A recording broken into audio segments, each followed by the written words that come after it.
Baik teman-teman semua, topik kita hari ini yaitu tentang fokus. Ini adalah topik yang menarik karena satu hal yang saya yakini secara pribadi bahwa syarat untuk kita sukses, syarat untuk kita berhasil, kita harus fokus.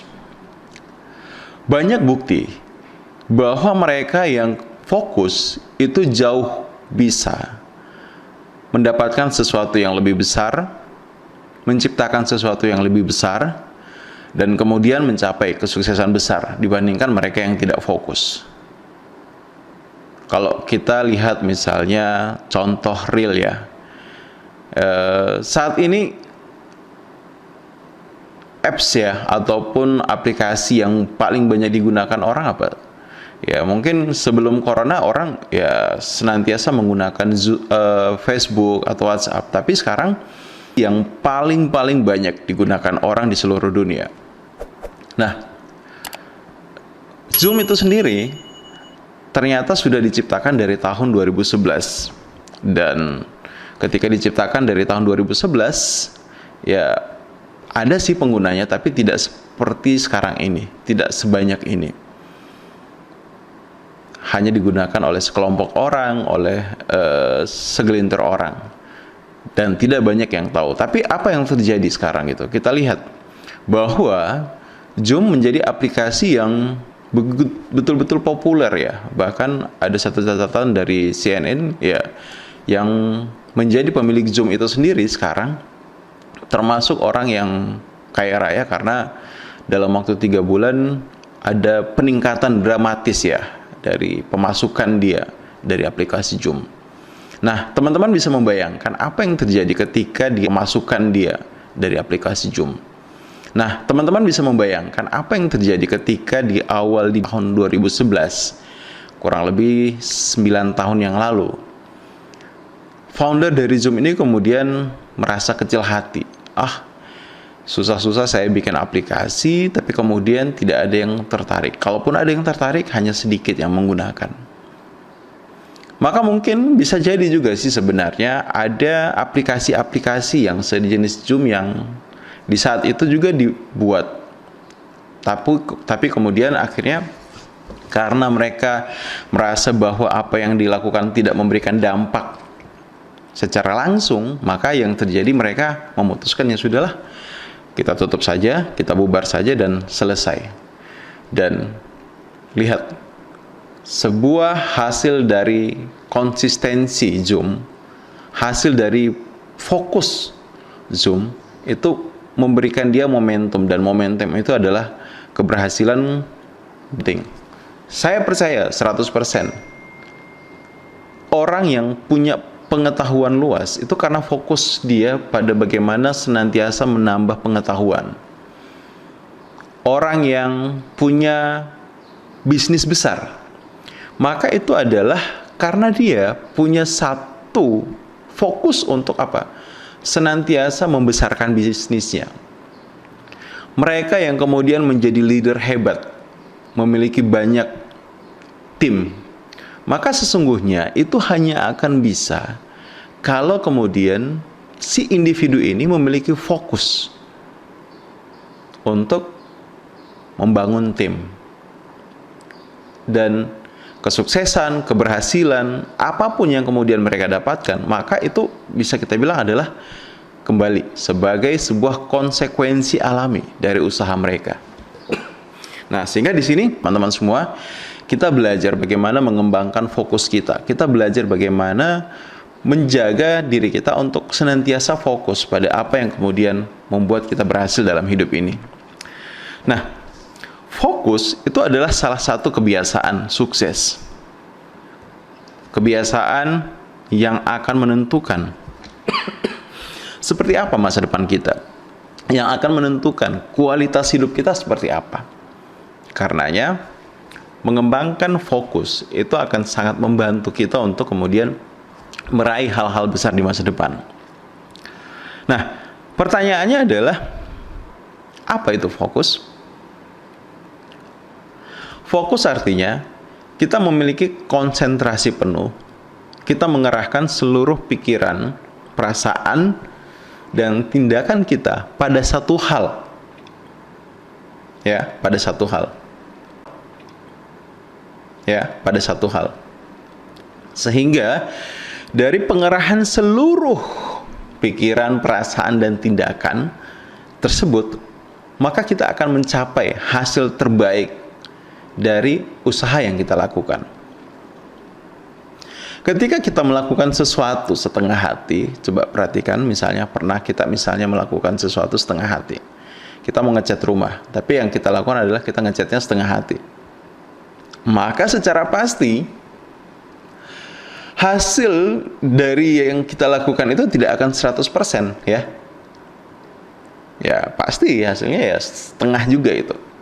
Atau misalnya ya ibu-ibu sekarang misalnya mau lebaran lagi bikin kue. Nah, ketika bikin kuenya setengah hati, ngaduknya setengah hati, nyampurnya setengah hati, masaknya setengah hati, maka bisa nah, ketika bikin kuenya setengah hati, ngaduknya setengah hati, nyampurnya setengah hati, masaknya setengah hati, maka bisa dipastikan 100% hasilnya kuenya tidak akan bagus, ya. Bisa jadi rasanya tidak enak, ataupun bisa jadi apa? Gosong atau mentah. Kenapa? Karena ketika dimasak ya dilakukan setengah hati. Tidak memperhatikan berapa lama sih sebenarnya kue ini harus dimasak dan sebagainya. Ya, jadi itu yang terjadi. Nah, sekarang kita diskusi itu tentang apa sih sebenarnya yang kemudian membuat orang meski tahu bahwa fokus itu adalah hal yang penting, tapi kemudian tidak jarang kita kemudian merasa kesulitan untuk fokus. Nah, ada beberapa hal yang itu saat ini mendistrupsi ya visi kita, mempengaruhi diri kita sehingga punya challenge tersendiri untuk fokus. Yang pertama, apa itu?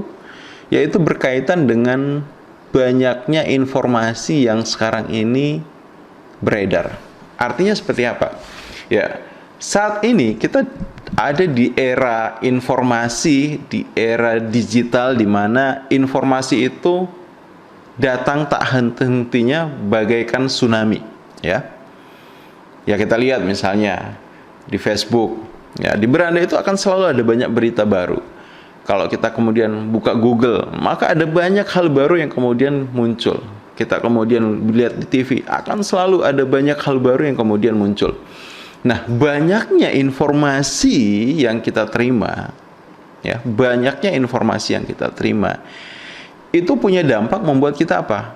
Akhirnya bisa kehilangan fokus. Nah, kehilangan fokus dalam artian misalnya, oke, saat ini kita sedang excited untuk do something. Oh, saya pengen bagaimana menyelesaikan aktivitas saya dalam membaca buku. Ketika sedang baca buku, tiba-tiba kemudian kita melihat ada informasi orang kok lagi rame ya sekarang misalnya bahas tentang drama Korea. Nah, saat kita kemudian tidak mengendalikan diri, maka yang terjadi akhirnya apa? Kita terdistraksi itu. Kita teralihkan yang dari awalnya misalnya hari ini mau baca buku, akhirnya jadi ngontak sana sini, nyari sana sini link untuk bisa nonton drama Korea yang lagi ngehits tadi gitu. Maka akhirnya apa yang terjadi? Ya, kita kehilangan fokus kita untuk bertumbuh berkembang. Kita teralihkan oleh hal yang tadi, anfaedah tadi gitu. Ya, itu yang pertama ya. Jadi banyaknya informasi yang ada di sekitar kita itu mempengaruhi kemampuan fokus kita. Yang kedua, yang mempengaruhi juga fokus kita itu adalah ada begitu banyak aktivitas yang kita lakukan sekarang. Ya, tidak bisa kita pungkiri itu ya, sebagai manusia modern, aktivitas kita sekarang itu bisa dibilang apa? Ya, 2-3 kali lipat lebih banyak dibandingkan dengan itu bisa dibilang apa? Ya, 2-3 kali lipat lebih banyak dibandingkan dengan aktivitas kita 10-20 tahun yang lalu gitu. Ya. Kenapa? Karena kondisi sekarang itu menuntut kita untuk senantiasa hadir dan beraktivitas, melakukan sesuatu. Ya, contoh misalnya, ya walaupun kemudian sekarang dengan adanya corona, ya aktivitas kita sedikit menurun, tapi apa yang terjadi? Ya tetap ada banyak saja yang harus kita lakukan di rumah. Ya, dari bagaimana mengerjakan tugas kantor, kemudian melakukan pekerjaan bisnis, mengurusi anak. Nah, kemudian misalnya menemani anak belajar, mencari bahan-bahan yang dibutuhkan oleh anak untuk mengerjakan tugas, kemudian menyiapkan kue ataupun berbagai macam hal yang berkaitan dengan persiapan hari raya, dan ada begitu banyak hal. Nah, itu ketika sudah musim corona, apalagi sebelum corona ya ada banyak hal itu, selalu saja misalnya harus kesana kemari, dan itu semua menguras energi, ya, menguras energi. Salah satu hal yang juga punya pengaruh kuat dalam bagaimana membuat kita kehilangan fokus adalah saat energi kita terkuras. Coba perhatikan teman-teman, misalnya dalam beraktivitas, teman-teman kemudian begitu capek. Ketika begitu capek, akhirnya apa? Willpower-nya merendah, ya, turun. Keinginannya berkurang, ya, semangatnya kempes, dan efeknya apa? Saat melakukan apa yang sedang kita lakukan, kita mengalami gangguan dan akhirnya kita berhenti ataupun tidak melakukan hal itu. Nah, dua hal ini yang kemudian banyak mempengaruhi bagaimana fokus kita itu terganggu. Ya, bagaimana fokus kita melemah. Nah, lalu apa yang harus kita melemah? Nah, lalu apa yang harus kita lakukan? Nah, saya akan bahas dulu dari aspek lain. Bicara tentang fokus, itu bicara tentang kesadaran kita pada apa sih sebenarnya dalam hidup ini yang penting dan tidak penting. Ya, kalau mau ditanya ya, dari seluruh aktivitas kita, itu pasti ada banyak hal yang sebenarnya kita akan bilang, wah itu penting, ini penting, ini penting. Tapi sebenarnya sangat-sangat ya penting kembali gitu untuk kita cari tahu secara pasti dalam hidup mana yang sebenarnya betul-betul penting. Nah, kata Jim Rohn seperti ini ya, bahwa dalam hidup ini ada banyak hal yang penting, ada banyak hal yang tidak penting. Orang-orang gagal dalam hidup ini itu dikarenakan apa?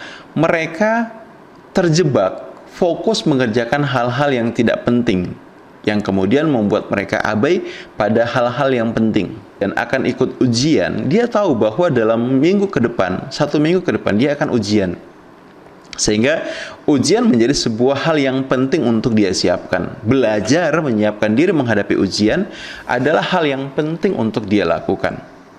Tapi karena kemudian si anak ini belum memiliki kemampuan untuk mengklasifikasikan setiap kegiatan dengan jelas, maka yang terjadi apa? Hari-hari yang dia punya itu tidak kemudian dia gunakan untuk belajar, menyiapkan diri menghadapi ujian. Tapi misalnya apa? Dipakailah untuk main game, dipakailah untuk nonton, dipakailah misalnya untuk tidur-tiduran, ataupun misalnya bermain bola.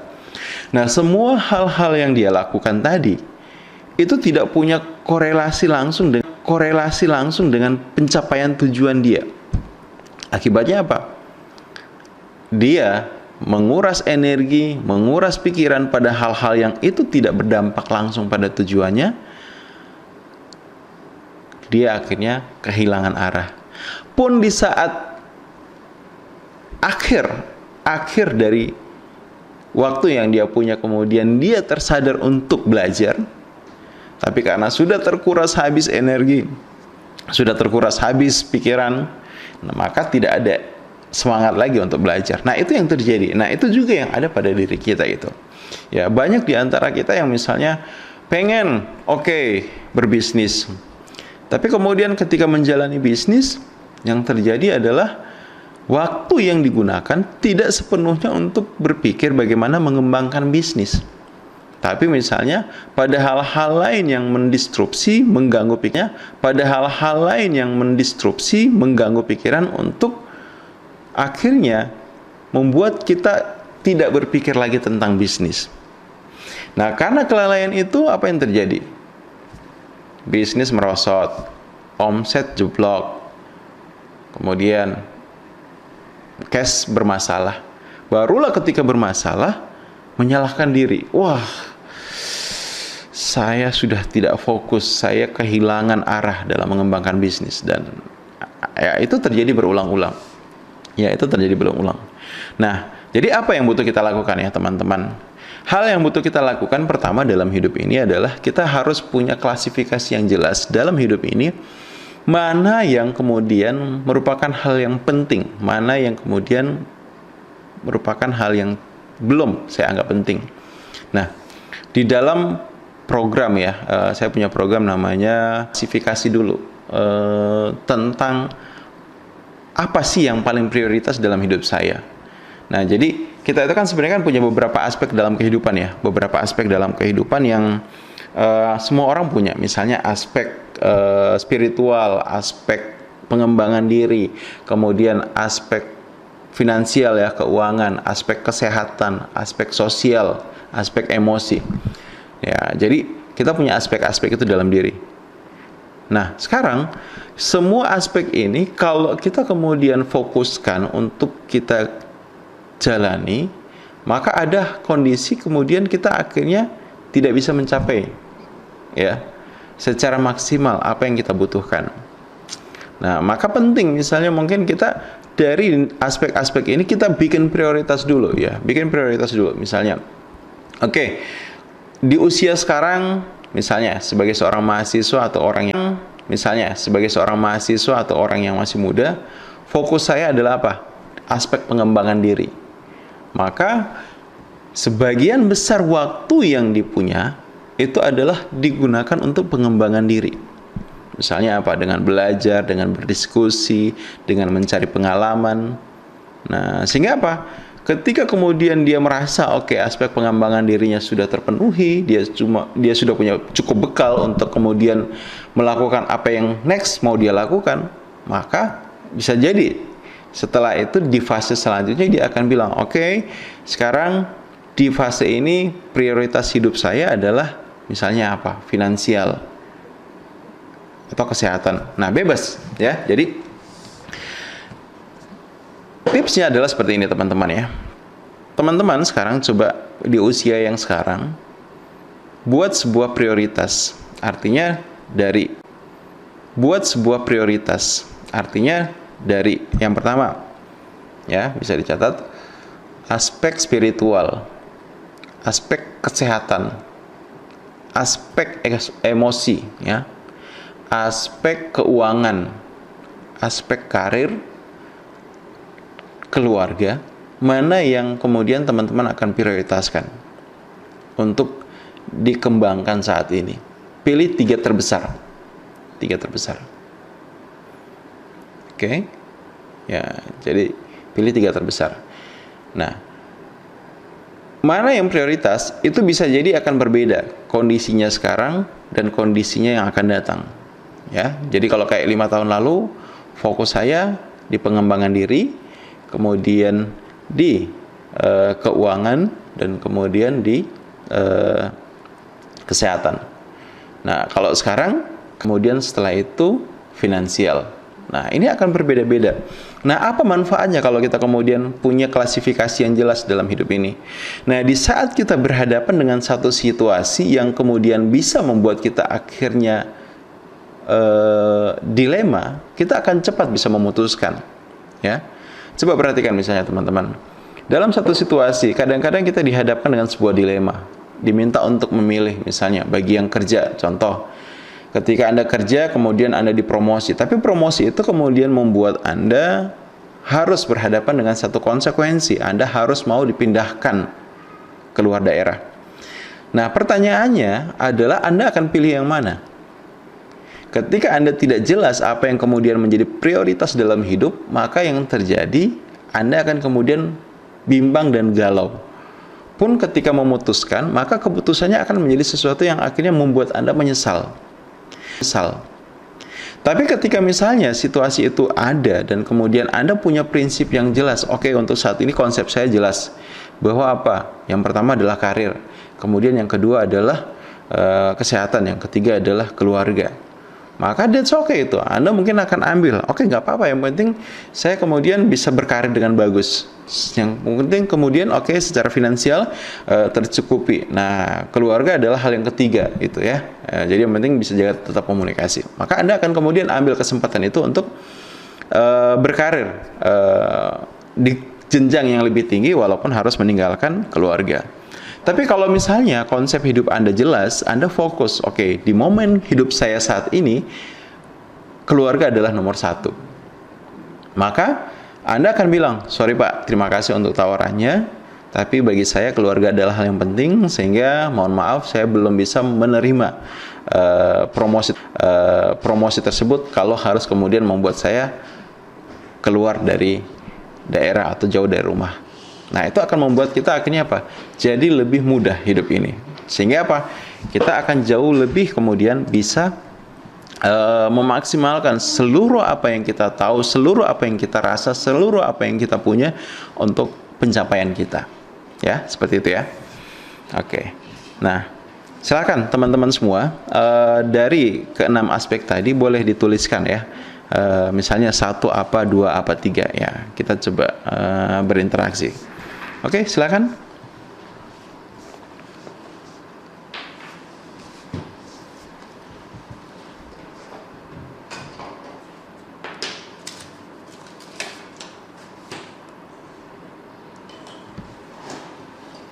Ada yang mau coba ya, atau yang mau sharing ya? Nah, kadang-kadang misalnya nanti kalau misalnya saya begini, orang bilang saya seperti ini atau sebagainya, ya tidak penting apa yang orang katakan itu. Tapi yang paling utama adalah sebenarnya tentang konsep kita dalam hidup ya. Dan dalam hal ini, oke, terima kasih ya Ibu Siti. Kesehatan, keluarga, dan pengembangan diri. Oke, create itu ya. Jadi jelas itu misalnya, oke, kondisi saat ini kalau ada kesempatan yang ada di hadapan, maka Ibu Siti jelas. Kalau itu kemudian sesuatu yang akhirnya berpengaruh pada kesehatan saya, maka secara jelas saya akan tolak. Ya, karena apa? Kesehatan adalah hal yang prioritas. That's okay. Finansial, oke, Bu Lastri, finansial, kesehatan, keluarga. Ya, good. Oke, yang lainnya silahkan. Nah, teman-teman semua, tidak ada yang salah dengan urut-urutan yang ada. Setiap orang itu punya konsep, punya desain masing-masing dalam kehidupannya. Dan jangan kemudian membandingkan kita dengan konsep orang lain, rencana kita dengan rencana orang lain, ya. Tapi buatlah rencana milik sendiri. Nah, kenapa harus seperti itu ya? Karena rencana apapun yang kita buat, kita yang jalani itu, dan itu yang kemudian paling cocok, paling nyaman dengan kita, ya, seperti itu ya. Nah, orang lain oke, punya rencana berbeda, karena bisa jadi ada background, ada kondisi, ada latar belakang yang melandasi sehingga kemudian beliau punya rencana seperti itu, and that's oke itu untuk kita semua. Jadi nggak ada masalah ya teman-teman semua ya. Oke, Bu Titik ya dari Hongkong, kesehatan, keluarga, finansial. Oke, ya seperti itu ya. Nah, jadi clear untuk hal yang pertama, bahwa dalam hidup ini kita butuh fokus dalam bagaimana menentukan itu secara gambaran besar. Apa yang menjadi hal prioritas kita? 3 prioritas utama. Kesehatan, misalnya finansial, kemudian tadi ada sosial, kemudian tadi ada yang keluarga dan sebagainya. Nah, selanjutnya setelah kita punya fokus yang jelas pada apa yang kemudian menjadi prioritas kita, maka kita kemudian butuh menggali dari aspek itu apa tindakan saya yang paling utama yang kemudian bisa memberikan hasil terbaik dari hal tersebut. Nah, sebagai contoh misalnya ya, secara finansial gitu ya. Misalnya kita punya bisnis ataupun misalnya kita kerja. Nah, kalau contoh kita punya bisnis itu ya, maka coba gali ya di dalam bisnis Anda, aktivitas apa yang itu kalau Anda lakukan akan menghasilkan dampak besar dalam bisnis Anda ya, dalam bisnis Anda. Nah, pasti ada misalnya. Atau misalnya ketika Anda kepada Anda. Kita ambil contoh ya secara finansial misalnya. Oke, sebagai contoh misalnya kalau saya seorang pebisnis dengan apa yang saya tahu, dengan apa yang saya kuasai, ternyata saya itu kehebatannya yang kemudian membuat akhirnya saya bisa membesarkan bisnis adalah karena saya misalnya kreatif dalam menciptakan produk. Saya selalu berinovasi untuk membuat resep-resep kue baru misalnya. Maka karena saya tahu itu yang kemudian membuat saya bisa membesarkan bisnis, saya akan fokus melakukan itu. Hal yang lainnya mungkin akan saya delegasikan dan sebagainya. Ya, seperti itu contoh. Atau bagi misalnya kita kemudian membuat saya bisa membesarkan bisnis, saya akan fokus melakukan itu. Hal yang lainnya mungkin akan saya delegasikan dan sebagainya. Ya, seperti itu contoh. Atau bagi misalnya kita yang punya bisnis misalnya mungkin fashion. Oh, ternyata dari apa yang saya tahu dan dari apa yang saya senangi, saya melihat bahwa bisnis saya di bidang fashion ini akan sangat besar kalau misalnya kemudian saya fokus bagaimana terus melakukan aktivitas marketing, membuat materi-materi promosi, mencari konten-konten menarik yang kemudian semakin memperkenalkan bisnis saya ke banyak orang. Maka dari semua aktivitas bisnis yang kita punya, kita memilih, saya akan fokus pada bagaimana menguatkan kemampuan saya di dalam marketing. Ya, seperti itu. Atau misalnya, bagi Anda yang kerja, ya, oh ternyata saya itu paling dihargai pekerjaan saya itu ketika saya bisa misalnya menyelesaikan hal-hal yang secara administratif itu secara cepat.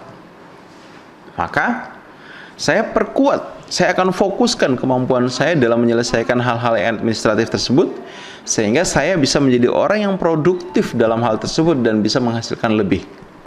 Nah, jadi teman-teman mungkin sebagian ada yang pernah mendengar hukum Pareto, ya. Jadi hukum Pareto itu bunyinya kurang lebih seperti ini, bahwa 20% dari aktivitas kita itu ternyata yang kemudian menghasilkan 80%. Sedangkan kita dalam satu hari itu punya 24 jam. Maka dari 24 jam yang kita punya, ya, hanya 20% dari 24 jam itulah yang kemudian betul-betul membuat kita produktif, kita betul-betul produktif dan kemudian berhasil baik making money ataupun mengerjakan sesuatu yang kemudian memberikan kita penghasilan. Nah, 80%-nya itu tidak memberikan apa-apa ataupun hanya memberikan hal yang kecil. Ya, jadi di sini sangat-sangat penting untuk kemudian kita mengembangkan kemampuan fokus, kita pahami apa aktivitas kunci saya yang kemudian bisa membuat saya akhirnya bisa mendapatkan income yang lebih banyak. Apa aktivitas kunci saya di aspek misalnya kesehatan yang itu bisa membuat saya jauh lebih sehat dan bugar. Apa aktivitas kunci saya dalam hal keluarga sehingga itu bisa membuat saya memiliki hubungan yang harmonis dengan keluarga. Maka kita butuh cari tahu itu, dan kemudian itu yang akan jadi panduan bagaimana kita memfokuskan waktu kita dan segala yang kita punya. Nah, kita ambil contoh yang lainnya, misalnya Anda seorang network marketing, ya. Nah, Anda cari tahu dari aktivitas bisnis Anda sebagai network marketing, maka apa yang Anda lakukan di dalam proses bisnis tersebut yang itu akan menghasilkan omset terbesar. Ya, masing-masing akan mungkin berbeda ya. Ya, setiap orang. Mungkin ada, ternyata kunci keberhasilan kalau saya pribadi adalah misalnya banyak prospecting. Atau misalnya, ternyata bukan prospek. Maka orang dengan konsep ini akan berbeda mungkin pendekatannya, akan berbeda kemudian cara dia menggunakan seluruh kemampuannya ya untuk kemudian menjalankan bisnis. Nah, jadi setiap orang itu akan punya style yang berbeda-beda, tergantung kemudian pemahaman dia terhadap apa yang menjadi kekuatannya. Nah, kata kunci lainnya di sini adalah seperti ini teman-teman, bahwa dalam hidup ini penting sekali kita untuk kemudian apa? Tahu apa yang menjadi kekuatan kita. Ya, apa yang menjadi kekuatan kita. Apa yang bisa membuat kita besar, apa yang membuat kita hebat, apa yang kemudian bisa membuat kita berhasil. Maka gunakan kekuatan itu, lipat gandakan kekuatan itu. Sedangkan apa yang kemudian menjadi kelemahan kita, cukup kita ketahui dan kita carikan cara bagaimana kemudian ada orang lain, ada hal lain yang kemudian bisa menutupi kekurangan. Ada orang lain, ada hal lain yang kemudian bisa menutupi kekurangan itu. Ya. Orang yang dengan prestasi hebat itu adalah orang yang dia bukan fokus pada kelemahan, tetapi fokus pada kekuatan. Nah, sebagai contoh misalnya, kita ambil analogi ya. Siswa gitu ya. Anggaplah ada siswa ya. Siswa yang dia punya nilai. Ya, nilai matematikanya taruhlah misalnya 4 setelah ujian. Tapi kemudian nilai bahasa Inggrisnya 8. Nah, ketika kita punya anak, sepupu, ponakan, nilai matematikanya 4, nilai bahasa Inggrisnya 8. Maka kira-kira kalau kita kemudian ingin memberi anak kita kursus tambahan, ya, pelajaran, kita punya anak, sepupu, ponakan, nilai matematikanya 4, nilai bahasa Inggrisnya 8. Maka kira-kira kalau kita kemudian ingin memberi anak kita kursus tambahan, ya, pelajaran, kita akan undang atau kita akan ikutkan dia bimbel apa? Matematika atau bahasa Inggris? Oke, coba saya pengen responnya dari teman-teman. Boleh diketik ya di kolom chat. Kira-kira kalau Anda punya anak, anak Anda nilai matematikanya 4 dan kemudian bahasa Inggrisnya 8. Apa yang Anda akan lakukan? Ya, dikursuskan matematika itu karena matematikanya jelek, kurang ya. Oke. Next, selain Ibu Titik ada lagi? Oke, next ada lagi? Pak Yunadi, bahasa Inggris. Oke. Bahasa Inggris. Nah, ini cara pandang yang menarik ya teman-teman. Kecenderungan kita kemudian akan ketika misalnya anak kita nilai matematikanya jelek, bahasa Inggrisnya bagus, maka berarti yang bermasalah adalah bahasa Inggrisnya, matematika. Sehingga akhirnya apa? Ya, kita mencari guru, kita mencarikan bimbel untuk membuat nilai matematika anak kita itu dari 4 biar bisa lebih baik. Nah, tapi coba kita lihat apa yang terjadi ketika hal itu dilakukan. Anggap saja setiap upaya untuk kemudian kita mau meningkatkan nilai anak kita itu membuahkan hasil di mana dia bisa naik 2 poin. Ya, 2 poin gitu. 2 poin angka. Maka apa yang terjadi itu? Setelah kemudian les bimbel, yes, les dan bimbel membuat akhirnya anak ini yang awalnya punya nilai 4 bisa kemudian naik 2 poin menjadi nilai 6, ya kan? Dan bahasa Inggrisnya tetap 8. Tapi perhatikan kalau misalnya kemudian yang kita lakukan, kita mengembangkan bakat bahasa Inggrisnya. Oh, ternyata anak saya nilai bahasa Inggrisnya 8. Wah, ini berarti dia apa? Senang dengan bahasa Inggris, suka dengan bahasa Inggris. Nah, biar dia lebih bagus lagi bahasa Inggrisnya, saya leskan, saya kursuskan. Nah, anggaplah kemudian ketika dia les dan kursus, maka itu membuat dia akhirnya bisa naik 2 poin. Dari 8 menjadi 10. Nah, di sini ada 2 skenario. Anak skenario A, nilai matematikanya dari 4 menjadi 6, tapi bahasa Inggrisnya tetap 8. Atau skenario B, anak yang kemudian matematikanya tetap 4, tapi bahasa Inggrisnya menjadi 10. Mana yang kemudian kalau kita bilang, wah ini anak unggul, ini anak kemudian punya prestasi? Yang mana? Yang pastinya adalah, ya kalau definisi prestasi itu adalah nilai terbaik, maka anak dengan nilai bahasa Inggris 10. Ya, bahasa Inggris 10. Nah, itu yang kita butuhkan ya, teman-teman semua. Dalam hidup ini kita harus fokus pada kekuatan kita. Apa yang kemudian membuat kita berhasil, kita kerahkan seluruh pikiran, sumber daya yang kita punya, waktu, energi yang kita punya untuk mencapai hal tersebut, menjadi the best di bidang kita. Ya. Nah, artinya apa di sini? Karena ya, punya strategi.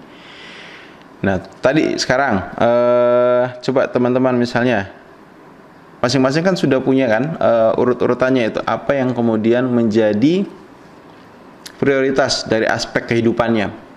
Nah, pilih salah satu aspek kehidupan, kemudian gali lebih dalam kira-kira apa aktivitas utama di aspek kehidupan kita yang kemudian bisa memberikan hasil terbaik. Nah, maka tuliskan hal tersebut. Nah, kalau sudah, nah sekarang kan tidak bisa dong, misalnya ya, dalam kehidupan ini kita hanya melakukan satu hal. Anggaplah di dalam bisnis ya, kita hanya fokus untuk melakukan satu hal. Ya, tetap kita butuh memperhatikan hal-hal yang lainnya. Maka apa strateginya yang bisa kita lakukan? Nah, paling tidak ya kita dari tahu apa yang paling penting bagi kehidupan kita, kita bisa klasifikasikan hal-hal yang lainnya. Maka apa strateginya yang bisa kita lakukan? Nah, paling tidak ya kita dari tahu apa yang paling penting bagi kehidupan kita, kita bisa klasifikasikan hal itu untuk disikapi menjadi 4 kategori ya. Jadi semua aktivitas, semua rutinitas, semua kegiatan kita itu kita klasifikasikan menjadi 4 kategori. Kategori pertama adalah sesuatu yang karena bukan hal yang memberikan dampak langsung pada peningkatan kemampuan kita, kualitas kita, ataupun bisnis kita, maka ini adalah sesuatu yang harus kita tinggalkan, ya, harus ditinggalkan.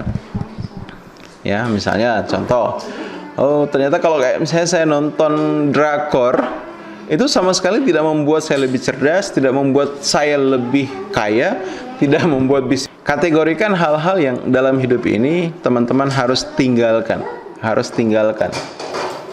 Kemudian setelah itu sisanya cari hal-hal yang dalam kehidupan ini yang kemudian karena kita merasa kita tidak punya kekuatan dalam hal tersebut, kita tidak punya kemampuan khusus dalam hal tersebut, dan kalaupun kita kemudian mau terjun di bidang itu akan membutuhkan waktu proses belajar yang panjang, maka coba delegasikan. Ya, delegasikan hal-hal tersebut. Hal-hal yang kita tidak sukai untuk kita lakukan, tapi juga penting untuk kemudian untuk bisnis kita, untuk pekerjaan kita, maka delegasikan itu. Ya, delegasikan. Nah, saya ada contoh menarik ya, kisah menarik. Jadi, waktu saya kuliah itu saya 3-4 tahun di bawah saya. Tapi sekarang menjadi seorang dokter, ya, dokter Amerika, dokter matematika. Nah, yang menarik adalah seperti ini. Waktu dia kuliah, dia nulis buku ya, dia nulis buku dan bukunya diterbitkan oleh Gramedia. Nah, proses ketika dia menulis buku itu yang menarik bagi saya, karena ketika ngekos biasa ya, sebagai anak kos aktivitas paginya apa? Nyuci ya, nyuci baju.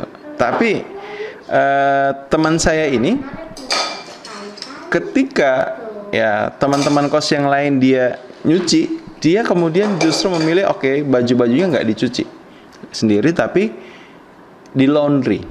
Ya, di laundry.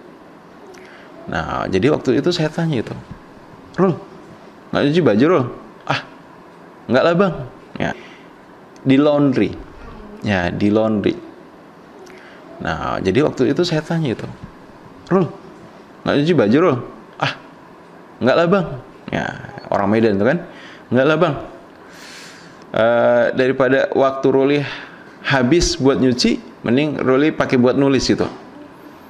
Nah, jadi karena di waktu itu dia punya prioritas yang jelas bahwa dia harus selesaikan buku, dia punya fokus yang jelas bahwa dia harus setiap pagi itu menyelesaikan sekian lembar naskah bukunya. Maka hal-hal yang kemudian menurut dia itu tidak ingin dia lakukan, dia delegasikan. Nah, didelegasikan bagaimana? Ya tadi itu. Ya, daripada nyuci baju sendiri, ya sudah, dia delegasikan untuk dicuci oleh si. Nah, seperti itu contohnya. Jadi kebayang ya. Jadi dalam hidup ini jangan semua hal kemudian kita lakukan itu, tapi ada hal-hal yang memang kalau menurut kita ya kalau saya fokus melakukan ini, akhirnya apa? Saya jadi tidak produktif. Saya misalnya jadi tidak punya banyak waktu untuk belajar, jadi tidak punya banyak waktu untuk prospecting, melakukan marketing, melakukan presentasi, mengerjakan tugas-tugas sekolah, ataupun misalnya membuat kurikulum di dalam belajar, atau misalnya mungkin menciptakan ide-ide untuk resep-resep baru. Maka delegasikan hal-hal yang tidak ingin kita lakukan tadi itu. Nah, ketika mendelegasikan ya pasti ada konsekuensi ya. Misalnya konsekuensi lainnya apa? Ya konsekuensi biaya, karena kita akan meminta orang lain untuk melakukan sesuatu, secara otomatis akan ada konsekuensi. Sebenarnya adalah berbagi rezeki. Tapi yang utama adalah pun kalau misalnya ada konsekuensi biaya, teman-teman sebenarnya bisa mengkalkulasi, menghitung. Kalau saya kemudian habiskan waktu saya setiap hari misalnya 2 jam untuk melakukan hal-hal yang sifatnya rutinitas, sementara dibandingkan dengan 2 jam itu saya gunakan untuk aktivitas yang membuat saya bisa menghasilkan misalnya income besar, maka itu menjadi tidak ada artinya. Contoh misalnya, oke, Anda delegasikan pekerjaan Anda setiap hari kepada seseorang, yang itu kemudian membuat Anda harus membayar dia misalnya 1 juta, 2 juta selama sebulan, 2 juta selama sebulan. Tapi konsekuensinya adalah karena Anda meminta orang itu mengerjakan apa yang tidak ingin Anda kerjakan, dan Anda jadi punya banyak waktu untuk mengerjakan hal-hal yang bisa menghasilkan lebih banyak buat Anda, dan ternyata dengan 2 jam ekstra yang Anda punya setiap harinya itu, Anda misalnya anggap saja dalam sebulan menghasilkan 10 juta, maka sebenarnya masih sangat worth it itu ya. Dari tambahan 2 jam yang Anda miliki, Anda bisa menghasilkan omset 10 juta. Anda kemudian ya harus mengeluarkan 1 atau 2 juta. Dibandingkan kemudian misalnya, ya sudah, Anda tetap lakukan aktivitas tersebut ya, aktivitas yang bukan prioritas tadi itu, sehingga Anda kekurangan waktu 2 jam, yang membuat akhirnya Anda tidak punya waktu yang cukup untuk mengerjakan pekerjaan utama Anda. Dan hasilnya misalnya Anda akhirnya tidak produktif, dan kemudian hanya bisa mencetak skor ya omset misalnya 5 juta. Maka bandingkan tadi, Anda tidak keluar uang 1 juta 2 juta, tapi Anda mencapai omset 5 juta, dapat penghasilan 5 juta. Atau misalnya dengan Anda keluarkan 1 juta 2 juta, Anda jauh lebih produktif sehingga Anda bisa menghasilkan 10 juta.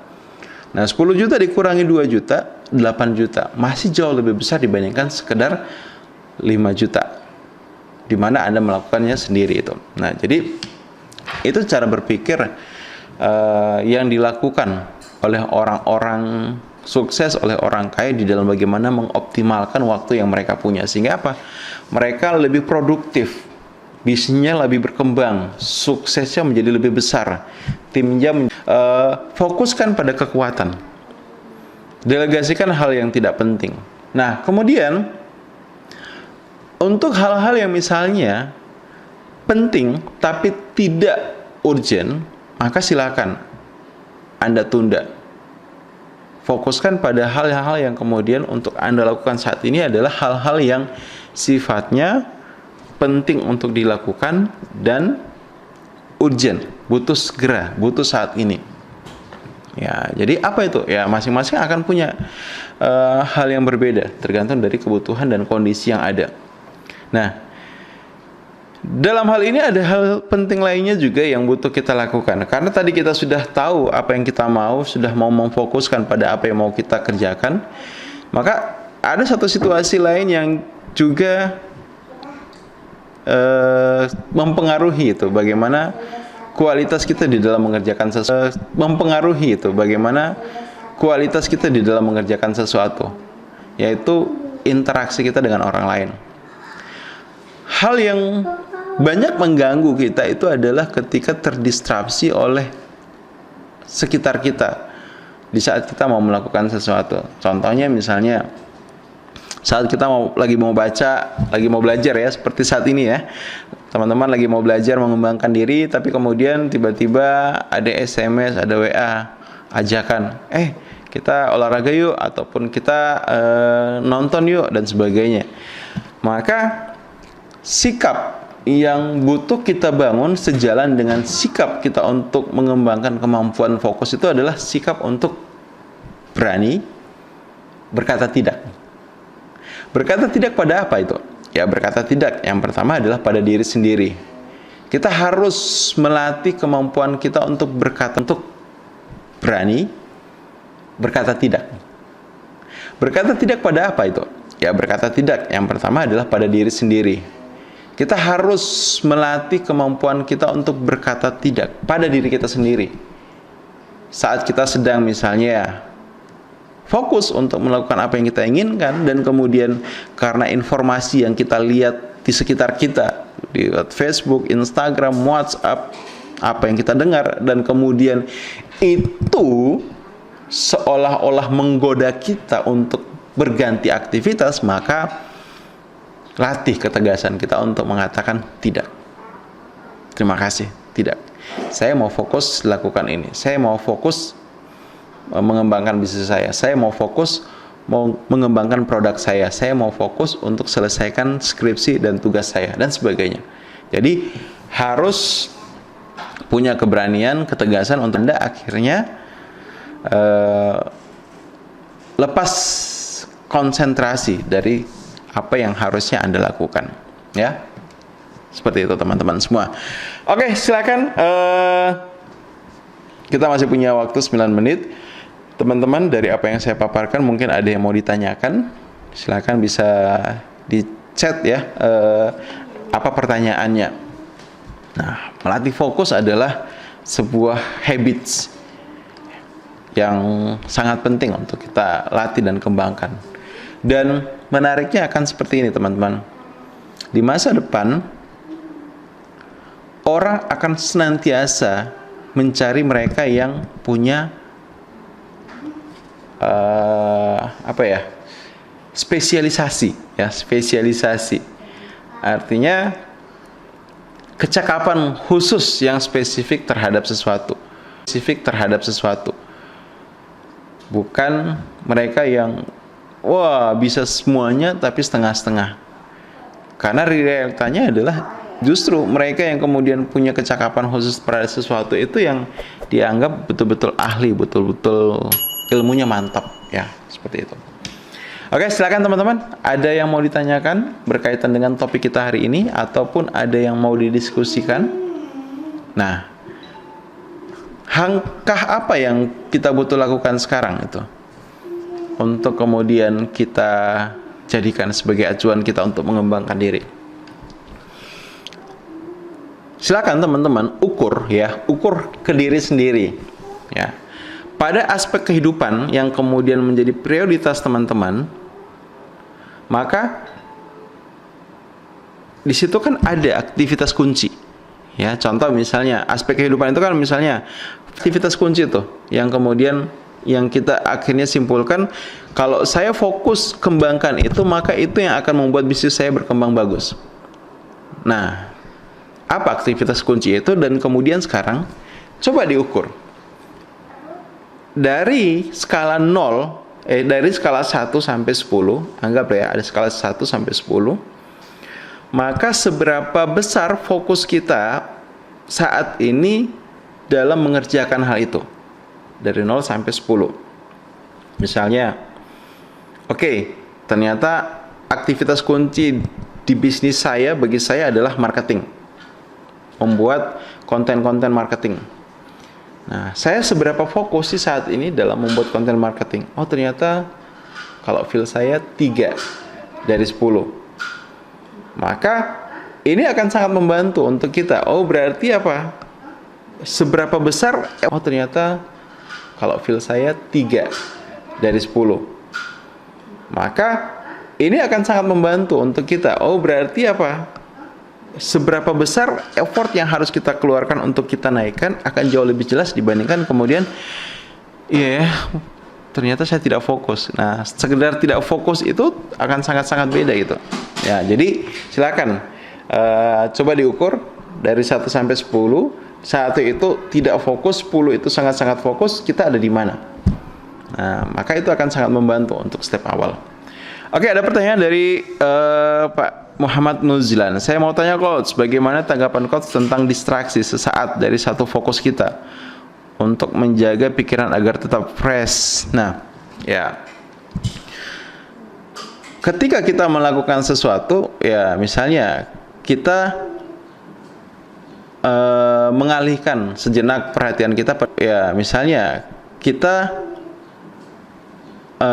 mengalihkan sejenak perhatian kita pada hal-hal di luar sana. Jadi kayak contoh misalnya saya lagi mengerjakan sesuatu, kemudian saya merasa capek, jenuh, kemudian berdiri, jalan-jalan, keliling-keliling, berinteraksi dengan sekitar, setelah itu balik lagi. Nah, ini adalah hal yang apa? Yang baik gitu. Jadi ketika kita kemudian mengalami distraksi sesaat, maka ini sebenarnya kalau dari sisi produktivitas adalah hal yang baik. Kenapa? Karena distraksi sesaat ini ibaratnya sebuah proses refreshing yang kemudian akan men-charge lagi willpower kita, men-charge lagi kreativitas kita untuk kemudian bisa optimal. Dan justru ini adalah hal yang sangat disarankan ketika kita ingin meningkatkan produktivitas. Nah, kita akan bahas ya produktivitas di sesi yang lainnya. Tapi catatannya adalah seperti ini, sadar lakukan. Ya, kata kuncinya adalah distraksi sesaat itu harus secara sengaja kita lakukan dan sadar kita lakukan. Karena kemudian ketika distraksi sesaat itu tidak kita sadari dan tidak kita sengaja, maka ini akan berpotensi menjadi distraksi total dari aktivitas kita. Ya, paham ya? Jadi lakukan itu secara sengaja. Dan itu akan meningkatkan produktivitas kita. Oke, thank you ya. Selanjutnya dari Ibu Siti Rahmawati Talango. Izin tanya Coach, berapa aspek idealnya kira-kira untuk menentukan fokus aspek kita agar maksimal? Oke, jadi kayak kalau misalnya dari saya simulasinya ada 6 aspek gitu ya. Sukses gitu. Kalau di buku yang sedang saya tulis, ya saya merangkumnya bahwa sukses itu sebenarnya adalah singkatan dari yang pertama adalah spiritual, U itu adalah uang, S sukses, spiritual, uang, kemudian kesehatan, kemudian lainnya adalah sosial, E-nya adalah emosi, kemudian S terakhir adalah sehat. Nah, mana dari keenam ini yang kemudian butuh kita prioritaskan? Kalau kita butuh untuk memperhatikan semua, tapi kadang-kadang ya kita harus punya strategi bahwa ada yang betul-betul butuh kita prioritaskan. Nah, paling tidak sebenarnya yang namanya prioritas sih sebenarnya cuma satu, tapi paling tidak ada 3 yang kemudian jadi aspek utama kita. Jadi kita tahu mana yang kemudian paling prioritas dalam hidup kita. 3 hal yang bermakna untuk saat ini dalam hidup kita. Jadi berapa aspek idealnya kira-kira? Ya, kita punya 6 aspek yang butuh kita perhatikan, tapi prioritas kita berikan pada 3. Nah, dari 3 ini kita tentukan mana yang paling prioritas. Ya, tentunya yang pertama adalah sesuatu yang paling prioritas. Jadi kemudian ketika tadi ada yang bilang, oke, kalau saya misalnya kesehatan, keluarga, spiritual, berarti apa? Yang paling prioritas adalah kesehatan. ya, spiritual. Berarti apa? Yang paling prioritas adalah kesehatan. Ya. Ya, kalau misalnya ketemu situasi kondisi ketika keluarga itu punya potensi untuk kemudian mengganggu kesehatan, nah maka karena Anda pilih kesehatan, Anda akan kemudian memilih mengutamakan kesehatan dibandingkan kemudian dengan keluarga, ataupun sebaliknya. And then itu adalah hal yang benar untuk masing-masing orang, tidak ada yang salah gitu. Ya, seperti itu ya. Oke. Nah, ada lagi yang mau tanya?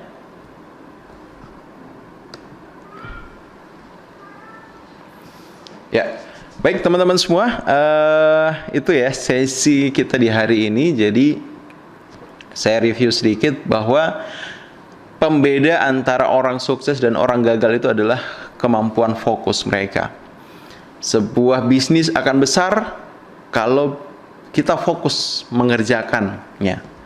Sebuah organisasi akan hebat kalau kita fokus bagaimana menghebatkan organisasi itu. Sebuah diri ya, seorang diri itu akan berkembang kalau kita fokus terus bagaimana mengembangkan pribadi tersebut. Sehingga fokus akan menjadi kualitas penentu dari kehidupan seseorang. Nah, untuk fokus kita harus pahami bahwa kita butuh mengerahkan seluruh pikiran, perasaan, dan tindakan kita pada satu hal. Sehingga kita butuh agar tidak terganggu fokus kita, memastikan tidak terlalu banyak informasi yang kemudian masuk ke dalam pikiran kita yang berpotensi untuk apa? Melakukan distraksi, ya, membuat kita akhirnya teralihkan dari aktivitas kita yang sebenarnya. Kemudian berusaha untuk menjaga energi sehingga tidak kemudian mudah dalam kondisi capek ataupun energi terkuras yang untuk membuat kita tidak fokus. Nah, dalam hidup ini penting kita punya fokus yang jelas pada apa yang kemudian menjadi prioritas kita. Dari aspek-aspek kehidupan, pilih 3 yang kemudian menjadi prioritas kita untuk kondisi saat ini. Dan dari 3 yang kita prioritaskan, maka pilih mana yang paling prioritas.